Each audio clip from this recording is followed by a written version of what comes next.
Hi guys, welcome back. We're going to do a quick one on this channel on about the Carrick quick here. We already done one about the history. Go check out the full video. It's an earlier video, so I apologize for it probably being crooked. So quickly, what I didn't cover in a couple of the Carrick history videos is World War II connections with the site. Didn't make anything for the war, but let's just say some of the artifacts were scrapped. But quickly, one thing I didn't mention in that is how they got the ore out. So of course they come out, bottom. Apparently they take it across the road there. The creek was a lot deeper back in the day, possibly because of the dam down in Richmond Furnace, which is still back there according to Google Maps. There's still the dam. I cannot get back there as private property. Or I'll show y'all. Maybe if we ever yak down the creek, we'll show you that. Quickly, I just want to explain some World War II history here.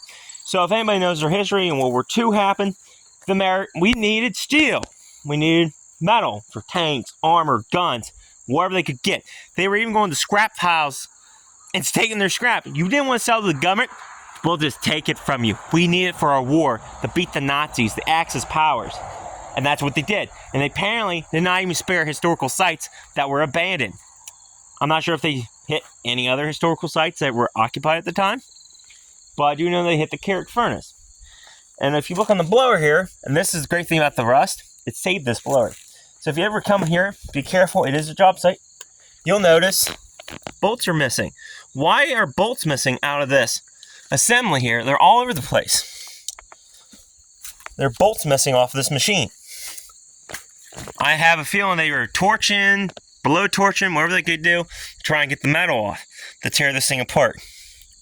So they could take it, scrap it. There would have been a pipe here, would probably been steel or something that went in there. And they possibly took that as well.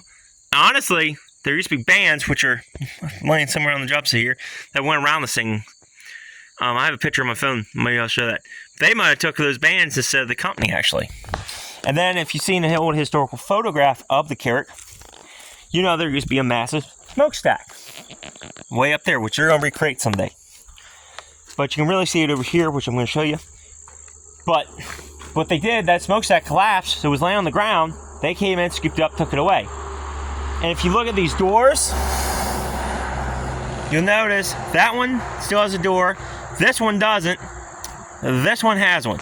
So what happened was, this was all buried. Even that was buried. So the dirt line was here, and even up to there. They couldn't get to that door, so they couldn't cut it off. So what they did, they took these doors and they cut them off. You see, it's missing. The door's completely gone. So they cut them off.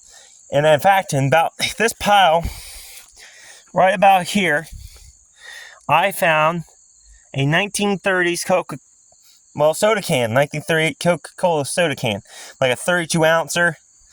That won't help that. I have to, you can look them up on Google, but they were like a weird looking can type, but that big. It's over at the Historical Society. But I found that can, that kind of aligns with the dates that they were possibly doing this stuff. It's possible that can was also used during 1942 or 41, but Google doesn't know that. So on to this. Like I said, this would have been a flange. There would have been a smokestack going up. You can really see that right here. See how there's a lip? Very gentle, and then it looks like somebody was taking something to this. They took a blowtorch, it looks like, and cut this off. You can see it really good here. Edge here. So they must have cut this off and scrapped it. So all of this was taken. They apparently didn't even take anything off the, well, I think they did take some stuff off the steam engine. So again, there are parts missing up there. You can see that. So they took whatever the heck they could get their hands on from the furnace, which is kind of sad, but it was World War II, complete war. We needed our metal to fight the Axis powers.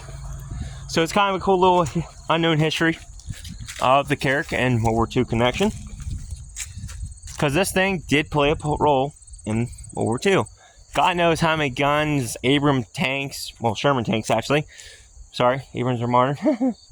Sherman tanks were built from possibly some of this iron or steel that was from this furnace. It's kind of a shame to think too that a lot of the stuff was melted.